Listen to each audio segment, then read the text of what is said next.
concerned that a Bridgerton edition of Love Letter would never come out, let your fears be assuaged. Here it is. I was very excited when this came through the office. Were you really? No.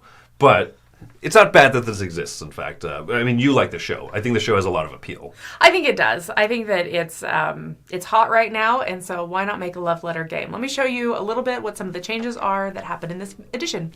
Bridgerton Love Letter has two different modes that you can play. So you can do the actual basic Love Letter, and then you can add in the Bridgerton module that's included. It adds a few extra cards from the base set as well as these 5 additional cards. So let's talk about basic Love Letter first.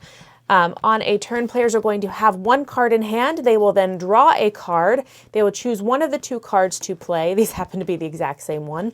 And then they'll do whatever it says at the bottom. And ultimately, it's the last person standing, so the last person that remains in the game will get the diamond. Now, for the Bridgerton expansion stuff, we have a few different things. So Anthony Bridgerton over here, he just allows you to draw extra cards and tuck some cards under the deck.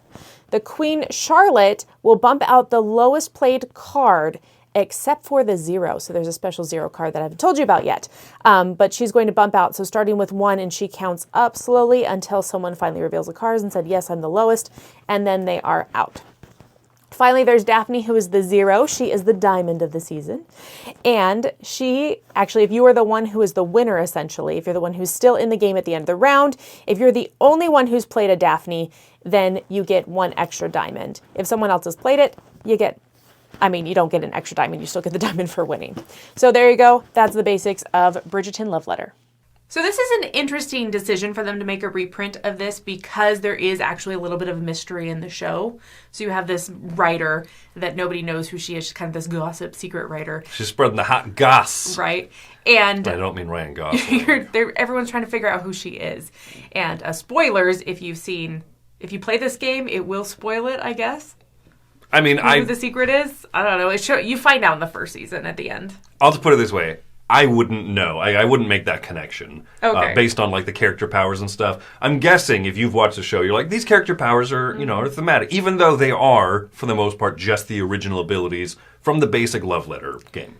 They are. And the ones that I showed you that are the additional abilities, I think they're a nice little addition. Like they don't make it a heavier game. They don't make it so much more. Like sometimes I feel like some of the other Love Letters are like, oh, this is kind of Love Letter, but I have to relearn everything. This doesn't have that same level. No, this feels more classic. They made the Star Wars one where there's like 2 different teams of cards, and they made the Infinity Gauntlet Marvel one that was like a 1 versus all. This is more true to the basic one, to the point where I really love, and I adore the original Love Letter. I really love that they put the little indicators on the top of each card to say, pull these ones out if you want to play just the basic edition. Mm-hmm. And I think that if you're going to play 2, 3, or 4 players, it's that 16-card original lineup is just better. I think that the extra cards might work better for the 5 and 6 players, because this one goes to 2 more players than the basic Love Letter.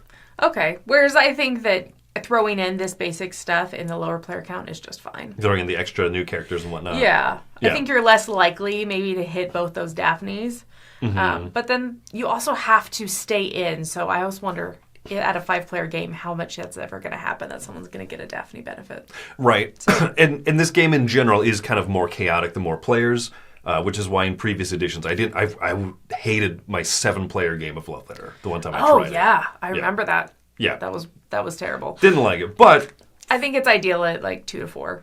Right, 3 and 4 I think are the best. But for the fact that this is going to appeal to, I think, a lot of people who haven't jumped into hobby gaming before. This might be the first edition of Love Letter a lot of people buy. I'm glad it has the classic rules. I think that the new stuff added in fits in nicely and isn't overwhelming, like you said. I think it's very elegant, and it fits along a little bit more with that basic feel of regular Love Letter. Mm-hmm. Like thematically, there's obviously no princesses that's, trying to be wooed by a soldier kind of thing. Or now you got Queen Charlotte instead. Yeah.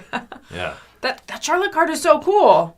I like it's Jabba the Hutt from Star Wars Love Letter. So they borrowed these other things. They did. But I think it's so cool because thematically it fits in. I love it. You mentioned because it skips the 0 card, starts with the 1, things like that. Eliminate starting from the lowest up. I think if you like that show, you'll be really pleased with the little nods that they give to it. And if you don't like the show like me, it doesn't matter. I've watched it in the background. I'd be like, oh, they're playing a string quartet version of Baby Got Back.